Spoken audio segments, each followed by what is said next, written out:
Rasul telah memasuki Masjidil Haram dan beliau memulainya dengan bertawaf sebelum sholat.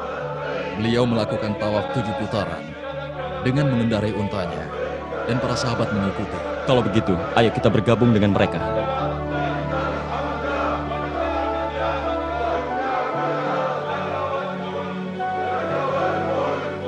Perhatikan Rasul di sana.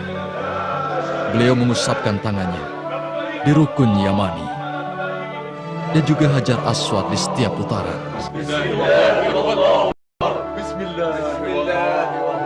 Dan dengarkan mereka mengikuti apa yang beliau ucapkan sebagai ungkapan rasa percaya apa yang beliau katakan dan rasa keimanan kepada Allah.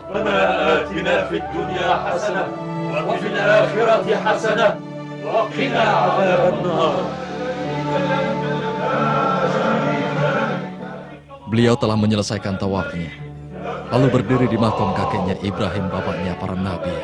Setelah itu, sholat di sana 2 rakaat. Di rakaat pertama setelah membaca Al-Fatihah, Qul ya ayyuhal kafirun.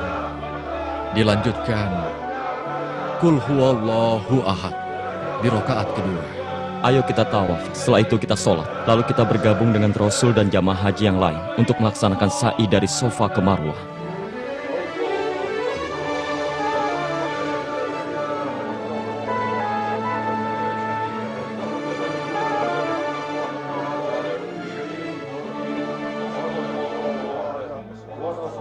Jelaskan kepadaku, Bu, mengapa Rasul berlari-lari dan berlari dari Bukit Sofa ke Bukit Marwah, lalu kita mengikutinya? Ampuni dan kasihanilah aku ya Allah. Engkaulah yang maha perkasa dan termulia. Ya Tuhanku, ampunilah dan kasihanilah diriku. Melakukan ritual sa'i dari Bukit Sofa ke Marwah untuk mengenang berlari kecilnya Hajar, istri dari Nabi Ibrahim alaihissalam, ketika beliau mencari air untuk bayinya yang bernama Ismail. Oh begitu, sekarang aku mengerti. Aku pernah mendengar seluruh kisah itu.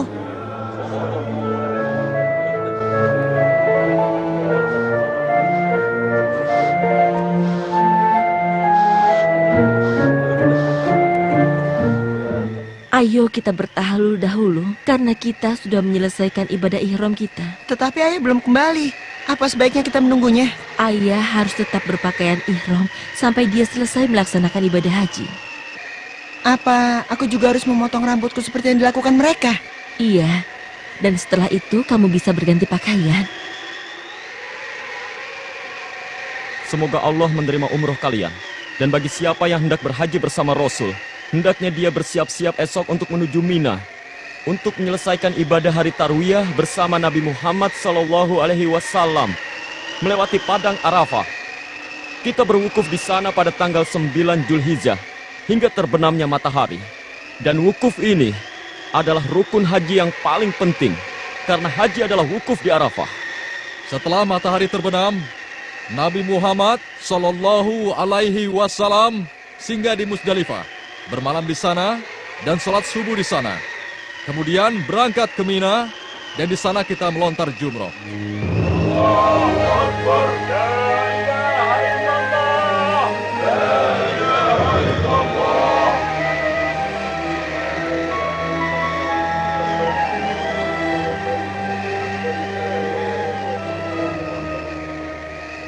Waktu terus berjalan, sementara Rasul masih berwukuf di Arafah.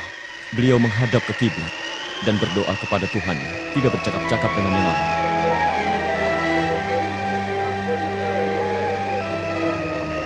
Rasul yang mulia baru saja menerima wahyu dari Allah. Apa bunyi firman itu? Bismillahirrahmanirrahim. حرمت عليكم الميتة والدم ولحم الخنزير وما أهل لغير الله به والمنخنقة والموقوذة والمتردية والنطيحة وما أكل السبع إلا ما ذكيتم وما ذبح على النصب وأن تستقسموا بالأزلام ذلكم فسق. اليوم يئس الذين كفروا من دينكم فلا تخشوهم واخشون اليوم أكملت لكم دينكم وأتممت عليكم نعمتي ورضيت لكم الإسلام دينا فمن اضطر في مخمصة غير متجانف لإثم فإن الله غفور رحيم. صدق الله العظيم.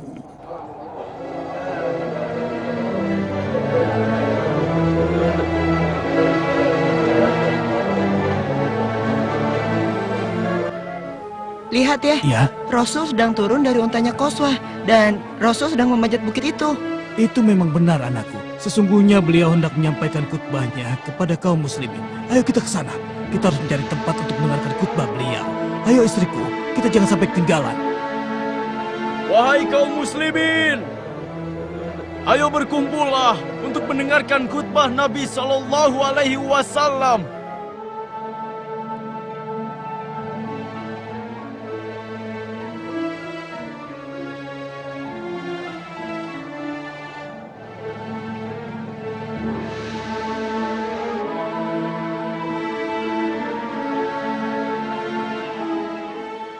Berdirilah nak, Nabi akan memulai khutbahnya. Dan berdirilah dengan tenang dan beradab. Dengarkan baik-baik ucapan beliau. Sepertinya kita terlalu jauh dari beliau. Aku tidak yakin bisa mendengarkannya. Jangan cemas anakku, nanti akan ada orang yang berdiri di dekat beliau dan mengulangi apa yang beliau ucapkan dengan teriakannya agar semuanya bisa mendengar. Lagi pula lembah ini menghasilkan gema kan, Bu? Nabi memuja dan memuji Allah. Kemudian beliau bersabda, "Wahai manusia, dengarkanlah ucapanku. Karena aku tidak mengetahui apakah diriku dapat bertemu kalian setelah tahun ini dan di tempat seperti ini. Wahai manusia, sesungguhnya darah dan harta kalian adalah haram untuk ditumpahkan hingga kalian berjumpa dengan Tuhan kalian, sebagaimana haramnya hari ini dan bulan ini." Nabi setelah memuja dan memuji Allah, kemudian beliau bersabda, "Kalian akan berjumpa Tuhan kalian, maka dia akan menanyakan amal perbuatan kalian. Dan telah kusampaikan, barang siapa yang dititipkan amanah, hendaknya ia menyampaikan amanahnya itu." Nabi setelah memuja dan memuji Allah, kemudian beliau bersabda, "Berpegang eratlah kalian pada ucapanku, karena aku telah menyampaikannya. Dan kutinggalkan kepada kalian sesuatu yang jika kalian berpegang kepadanya, kalian tidak akan sesat selamanya, yaitu kitabullah dan sunnah Rasulnya."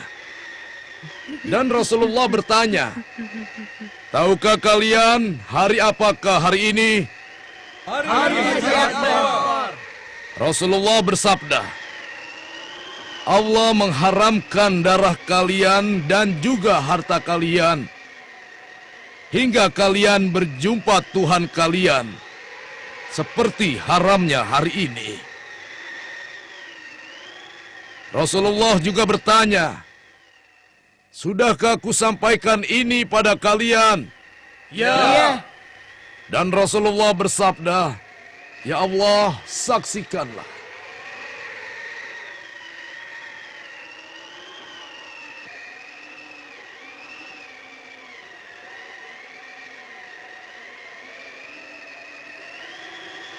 Ibu, Ayah, betapa besar pengaruh khutbah Rasul pada kalian ya.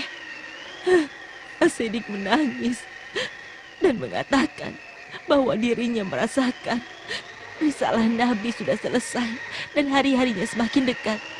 Demi Allah, inilah hujatul Islam yang mana Allah sempurnakan saat itu agamanya. Dan juga Hujatul Balag, yang mana saat itu Nabi menyempurnakan tablignya kepada manusia seperti yang Tuhan perintahkan padanya. Rasulullah Shallallahu Alaihi Wasallam mengizinkan mereka yang lemah fisiknya, laki-laki atau perempuan, untuk berangkat ke Mina lebih dulu. dan melontar jumroh sebelum fajar tiba untuk menghindari desak-desakan.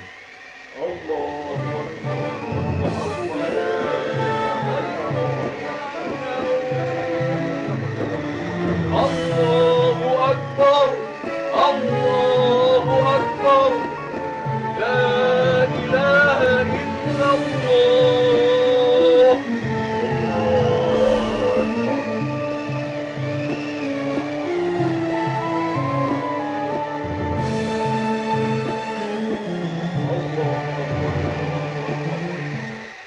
Rasulullah bersabda, "Ambillah dariku tata cara ibadah kalian.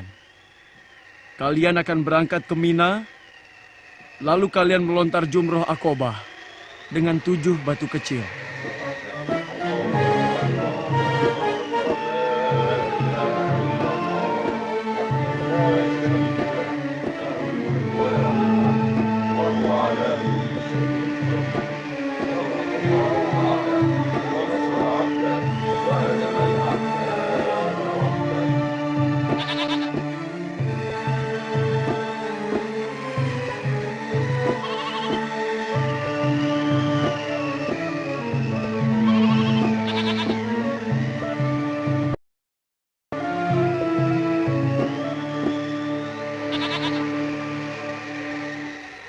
Semoga menjadi haji yang mabrur dengan izin Allah. Jauhkan domba ini agar dia tidak menyaksikan temannya disembelih.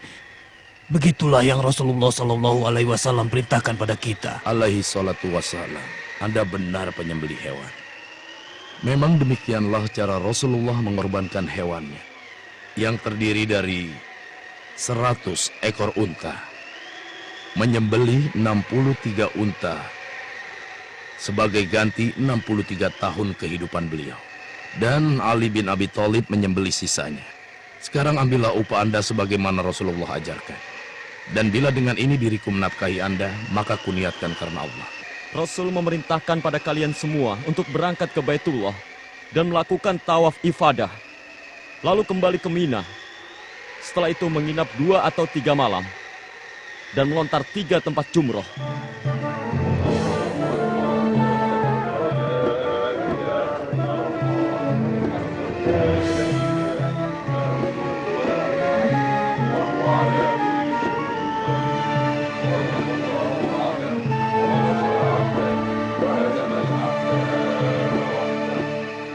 Rasul Shallallahu Alaihi Wasallam telah menyelesaikan hajinya, dan setelah ini beliau akan segera kembali ke Madinah setelah beliau menyampaikan khutbahnya. Khotbahnya benar-benar telah memenuhi pendengaran dan juga sanubari kita, dan menyinari kita dengan cahaya. Ada apa gerangan? Sehingga beliau mengulangnya, khususnya tentang syariat. Beliau ingatkan kita dan hendak tempatkan kita di jalan yang lurus. Beliau tidak meninggalkan sesuatu, kecuali telah beliau ingatkan kita dalam khutbahnya. Dimulai dari menjaga amanah sampai mengharamkan riba, dan juga menumpahkan darah serta merampas harta benda, Juga mengharamkan menuntut balas dan membunuh. Dan bulan yang diharamkan berperang. Menekankan tentang hak yang sama di kalangan kaum muslimin dan melarang perpecahan di antara mereka. Beliau juga mewasiatkan agar berbuat baik pada wanita.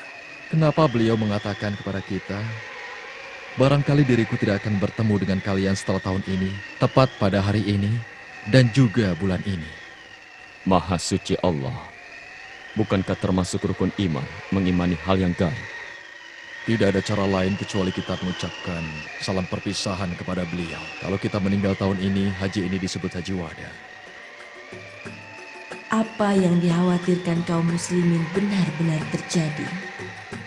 Tidak lama kemudian Rasulullah Shallallahu Alaihi Wasallam wafat, dan peristiwa haji itu disebut dengan haji wada. Dan khutbah beliau pada waktu itu disebut khutbah wada. Bismillahirrahmanirrahim. Laqad ja'akum rasulun min anfusikum azizun 'alaihi ma 'anittum harisun 'alaikum bil mu'minina raufur rahim. فإن تولوا فقل حسبي الله لا إله إلا هو عليه توكلت وهو رب العرش العظيم. صدق الله العظيم.